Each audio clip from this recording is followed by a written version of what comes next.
Everyone, আপনারা সবাই কেমন আছেন? আশা করি আল্লাহর অশেষ রহমতে খুব ভালো আছেন। আমিও আলহামদুলিল্লাহ ভালো আছি। তো আজকে রেসিপি একেবারে সিম্পল। আমরা তো অনেক রকমের ভর্তা খেয়ে থাকি। আজকে খাবো মিষ্টি আলু ভর্তা। এই যে এর জন্য আমি 2টা মিষ্টি আলু নিয়ে নিলাম। আর এখানে কিন্তু মিষ্টি আলুটা এরকম লাল হয়, এই যে গাজরের মতো। তো ধুয়ে পরিষ্কার করে রেডি করে নিছি। এই যে এখন আলুগুলো আমি সিদ্ধ হওয়ার জন্য দিব। বিসমিল্লাহির রহমানির রহিম। এখানে অলরেডি ফ্রাই প্যানে পানি দিয়ে দিছি। আর এই যে ঢাকনাটা দিয়ে হাই ফ্লেমে আমি আলুটা সিদ্ধ হওয়া পর্যন্ত অপেক্ষা করব। বিসমিল্লাহির রহমানির রহিম। এই যে আমার মিষ্টি আলুটা মাশাআল্লাহ সিদ্ধ হয়ে গেছে মনে হয়।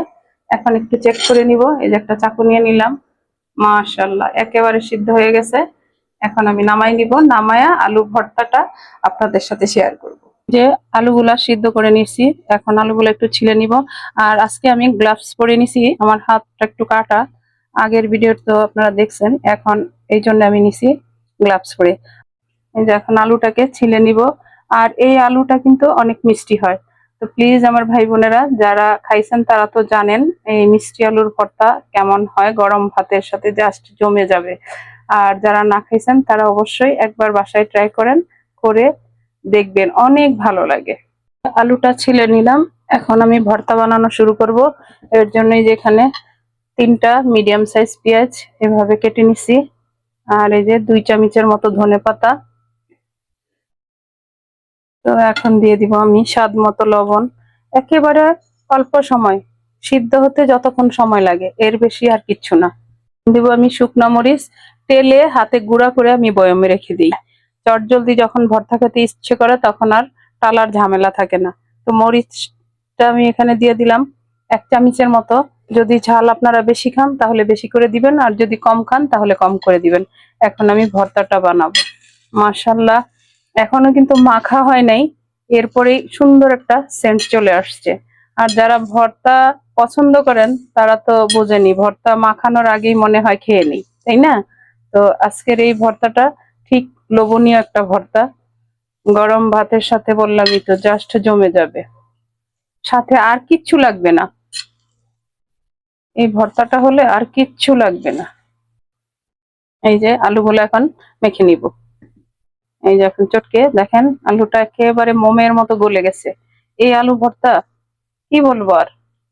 এই যে দেখেন মাশাআল্লাহ। এখন এই পর্যায়ে দিয়ে দিব সরিষার তেল। আর সরিষার তেল তো অবশ্যই দিতে হবে।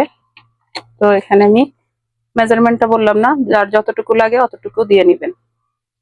এই যে মাশাআল্লাহ মাশাআল্লাহ। এখন তো আমি গরম ভাতের সাথে বানানো শেষেই বসে যাব। তো প্লিজ আপনারাও বসে যান এরকম মিষ্টি আলুর ভর্তা বানিয়ে।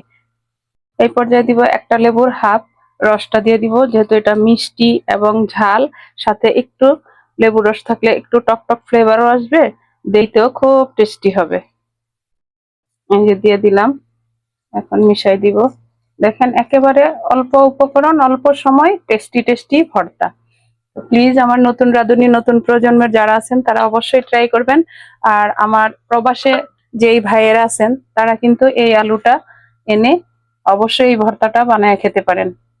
এই যে এখন একটা বাটি নিয়ে নিলাম সার্ভ করার জন্য। এই যে আমি আমার মিষ্টি আলুর ভর্তাটা একটু সার্ভ করে নিলাম। মাশাআল্লাহ টেবিলে যাওয়ার সাথে সাথেই ফিনিশ হয়ে যাবে, এত টেস্টি হয়েছে। এখন উপর দিয়ে একটু তেল দিয়ে দিব। এটা দিলে একেবারে তরতাজা একটা তেলের ফ্লেভার পাওয়া যাবে। তো যাই হোক, আজকে আমার একেবারে অল্প সময়ের মধ্যে ছোট্ট একটা ভর্তা রেসিপি আমি আপনাদের সাথে শেয়ার করলাম। প্লিজ আপনারা বানাবেন, খাবেন এবং কমেন্টসে জানাবেন। তো যাই হোক, আজকে আমার ভর্তা বানানো শেষ হয়ে গেল। আমি আপনাদের কাছ থেকে বিদায় নিব। আবার নতুন কোনো রেসিপি নিয়ে আসবো। আল্লাহ হাফিজ।